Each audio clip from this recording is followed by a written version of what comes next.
Alright, I was just going over some thoughts again in my mind.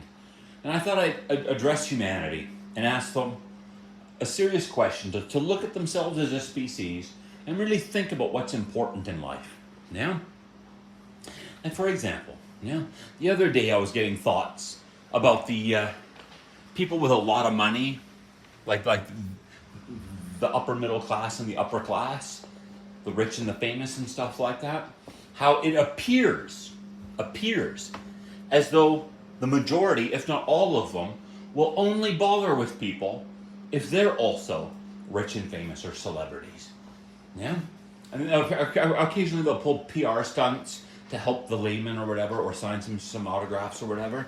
But for the most part, it seems they only hang out with and socialize with other rich and famous people, like a little club, like a little snot nosed club. You know what I mean?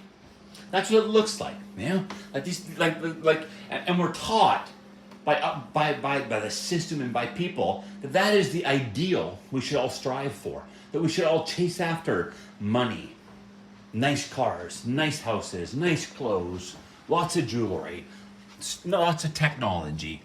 You know, just keep pursuing money and gadgets and toys and stuff like that.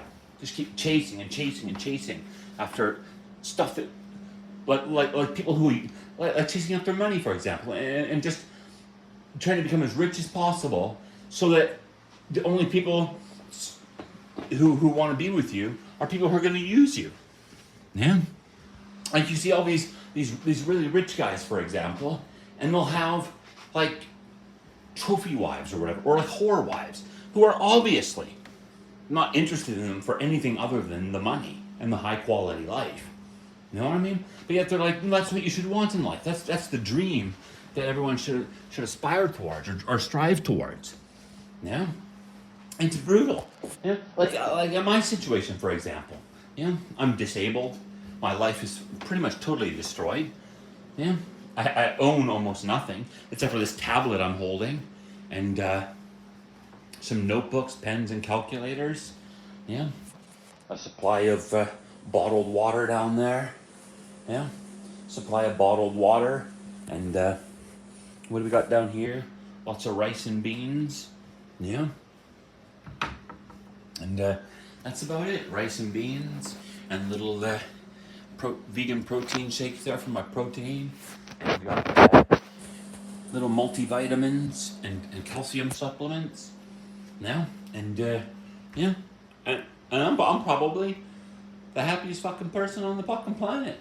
Yeah, like literally, that's all I have: pen, paper, and the biggest thing I have in my life, not other than the Creator and the universe, is this tablet for listening to music, watching videos, surfing the internet, doing my banking, yeah, stuff like that.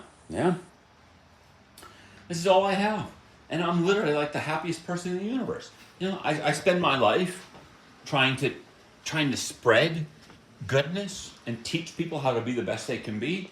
You know, and all I get from the Canadians are constant verbal and psychological and physical attacks.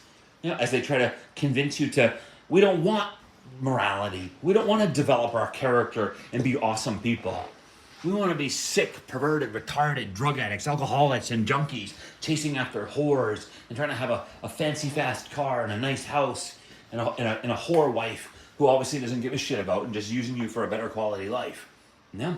There's so many better ways to live. This world seems to be set up by the slime of reality to literally be the most revolting civilization you could ever imagine, that turns people into the most shallow, inconsiderate, self-centered, inconsiderate piece of shit people you could ever imagine. Yeah? Like on this internet that I go on, I try to spread morality and goodness and teach people like look, you know, what's going on in reality. There really is a creator. There really is this. There really is that, and stuff like that. And all these stupid fucking pig Canadians do on what seems like a fake Canadian internet is sit there and provoke and annoy every single time I see something.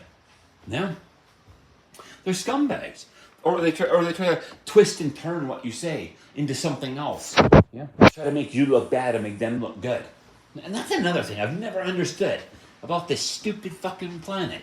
Now, it seems like the British the British and their allies, like the Canadians, the British and the Canadians, seem to have this deranged fucking idea in their fucking head that they're the ones who set the standards that everyone else should live up to. That they're the ones who define what is truly good and what is truly bad, and everyone else should adhere to those fucking rules. Yeah? And all it's done is led to the most immoral, depraved, disgusting, perverted, deranged, sick in the head civilization and species you could ever imagine. Like they're literally turning this into the worst species and the worst planet in the entire universe. Where you ask people, what's the definition of good? What's the definition of bad? And they have no idea. They literally have no idea. Then you look on the internet and you look at the definitions and they're all twisted and manipulated to sort of tell the truth, but twist it so it seems like something else to try to confuse and keep you stupid and use you for amusement. Yeah? It's sad. You know? Like, why the hell do people sit there and do and participate in this vile piece of shit way of life that basically turns you into a revolting, shallow, self-centered, inconsiderate piece of shit that only cares about your own pleasure and your happiness? And like seriously, look at the majority of people on this planet. You know? It's like the species slaughters billions upon billions of good beings every year for food, pleasure, and profit. Yeah, the people serve, support, and pleasure the most immoral, scummy bastards you could ever imagine, like the politicians and stuff like that. Yeah, so they basically destroy good and they serve evil, which basically shows that they don't truly give a shit about anyone or anything. But then, as soon as they find someone that they're sexually attracted to and they want to use for sex and pleasure, then suddenly they care about one another. They love one another. They want to spend the rest of their lives together. Yeah, like it's sad. You know? It really is fucking sad. But anyway, there you go.